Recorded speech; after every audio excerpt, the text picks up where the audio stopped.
in the opinions of many. Now, it's true that it's the most prestigious school. Also. In Palestine. Is that right? Yeah. And when you say prestigious, some people think elitist. And what we're trying to move away from that notion, because we don't want to be the elitist school where only those who can afford us can come. And so that's why, you know, our tuition fees are quite low. On average, our tuition is $2,800 a year. $2,800. Now, for an IB school of similar stature, similar standing in the Arab world, like in Beirut or in Amman, these schools charge $15,000 to $20,000 a year, and we are able to Thank you.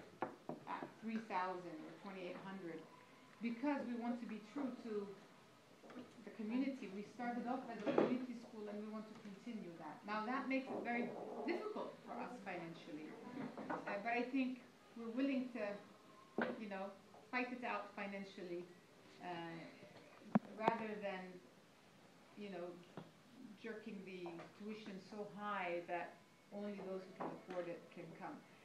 Still, even with this $2,800 per student, we are providing financial aid to 17% of our student body. Because even, you know, think of it this way: if a family has 3 kids here, that's $9,000 a year. You know, that's a huge amount for, you know, the salaries that these people get. Now, it's true that anybody who has, you know, who's in a high position in the public sector or government want to send their kids here and they can afford it. But we also know that there is a sector that can't, and that's why we work hard on raising financial aid funds. So these 17% who are supported by financial aid receive it from donations, not from tuition, i.e. the rich are not subsidizing the poor here. We raise money from individuals, from Quaker meetings in support of this financial aid program. We have some also who sponsor children completely.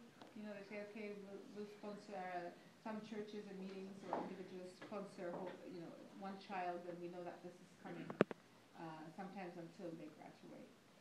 The exciting news is that with all of these challenges, and there are a lot for us, you know, and you see the happy faces of these kids, but you know that they are not living a normal life, and you know that they've been subjected to a lot of violence themselves, you know, whether it's through the bombardment that they lived through during, you know, the 9-10 years ago. These are students who are just graduating, and so or even when the war in Gaza took place, these are their people they're watching on television getting killed, and so they are traumatized. We have 2 counselors who have been dealing with post-traumatic stress disorder endlessly with these kids, and so they suffer a lot. You know, whenever something happens in the region, we hear back from the counselor that she's, you know, hearing that there's a lot of symptoms of post-traumatic stress disorder resurfacing again and again.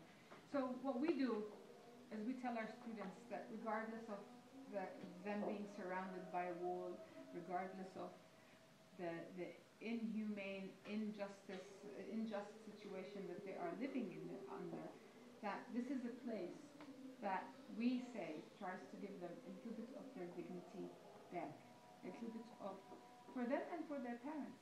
You know, the parents who have lost so much, and they say to, you know, they've lost so much, more importantly, lost their dignity and lost hope. I will say just one story about one family, and that's not an exception at all. You know, they have 4 girls and a boy here, and they've spent a lot of time in my office because they always want more financial aid, because they're really struggling financially. And they said, listen, we invested in this place and in our students, in our children. You know, don't take that away from us. And of course, we always try to find aid to keep them. they sold their car, they moved into a smaller house, all of this.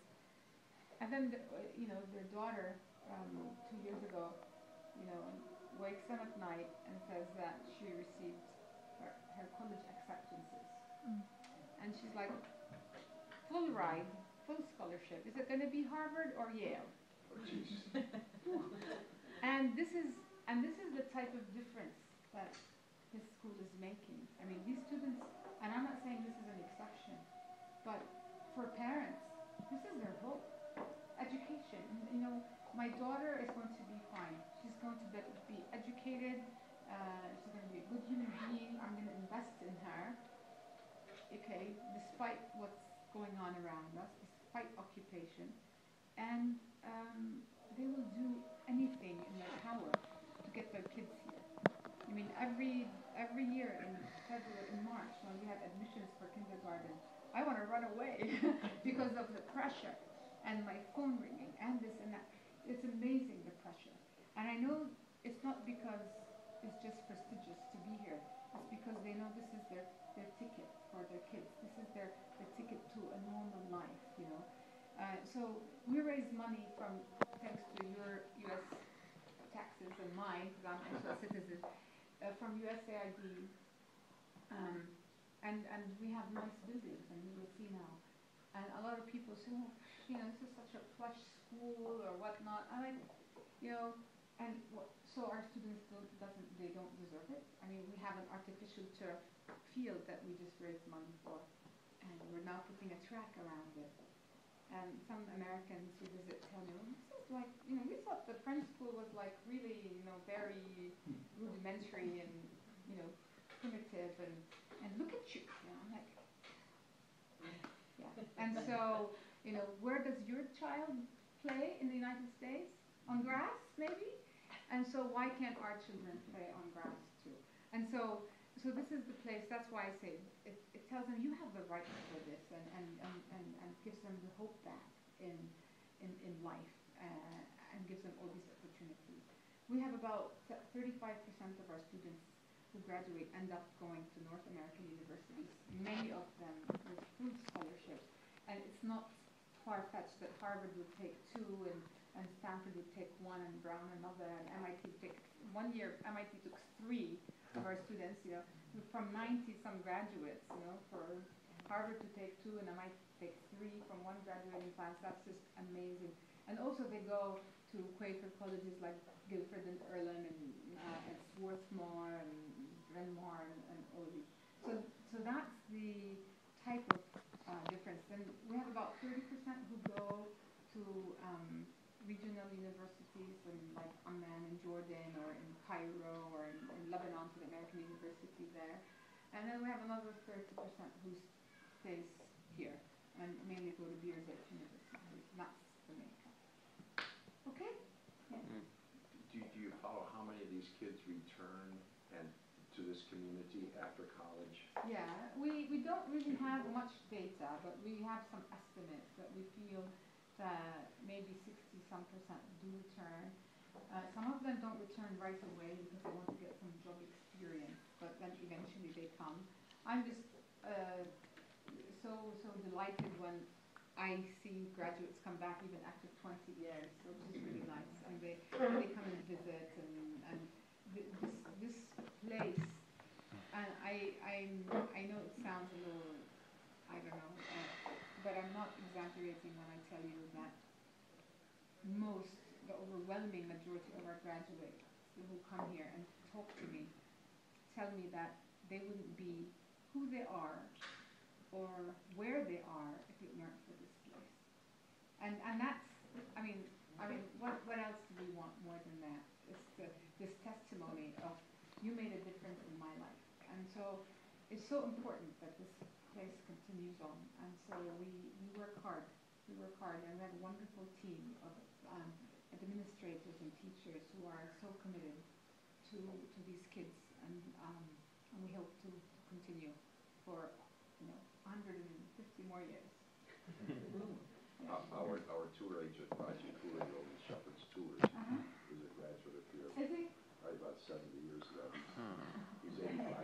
Oh yeah, I know Raji Puri. loves his school too. Yeah, he does. Does he? Yeah. Does he contribute? Well, that's the thing. We'll talk to him. Well, the thing is that the culture of giving is different. Okay. Graduates are not expected to fund their school. There's no culture for that. And not only their school, but anything else. As a matter of fact, I mean, I lived in the States for a long time, and you know the mailing box, you know, and now the email, give to this, give to that, give to this. And I lived here most of my life, and I never was asked to give anything, $1 to anything. So there's no culture of asking and giving, you know. The giving is in different forms in Islam. They've got it around Ramadan, you know, the giving season, that sort of thing. But for graduates to give is not something. So that's how I struggle with them. But I found a way that I'm building on. And that was, I went to Dubai twice already, where we have a nice group of graduates. Last year was the last time I went, and we did a nice fundraiser for the school, and I won't go into details, but so our graduates invited their well-to-do friends, and some of them are all well-to-do themselves, and I was raising money for a kindergarten building, and I raised $500,000 that one evening. Yeah, from our graduates. And so I'm like, okay, and we say they don't give, but you know, if they receive an email, a letter, they're not going to give. But if you get them together, we sing the school song, get them to, you know, make them proud, and so they'll give. And so next year, I'm planning in April a huge reunion/fundraiser in the United States, in the DC area, for all our graduates from North America. And I expect, you know, 300 to 400 people to come, a huge gala. It's the first time it's going to happen. So I'm going to build on that and hopefully get some of them to pay. Raji would be good though. We'll work with Raji. Okay, good. Okay. Great. I've known Raji for 20 years. So Oh, really? Yeah. Yeah. Great. Any other questions? Okay, I have here, this is our latest newsletter, and this is our brochure, if you want to take a look. And I have a few of my cards.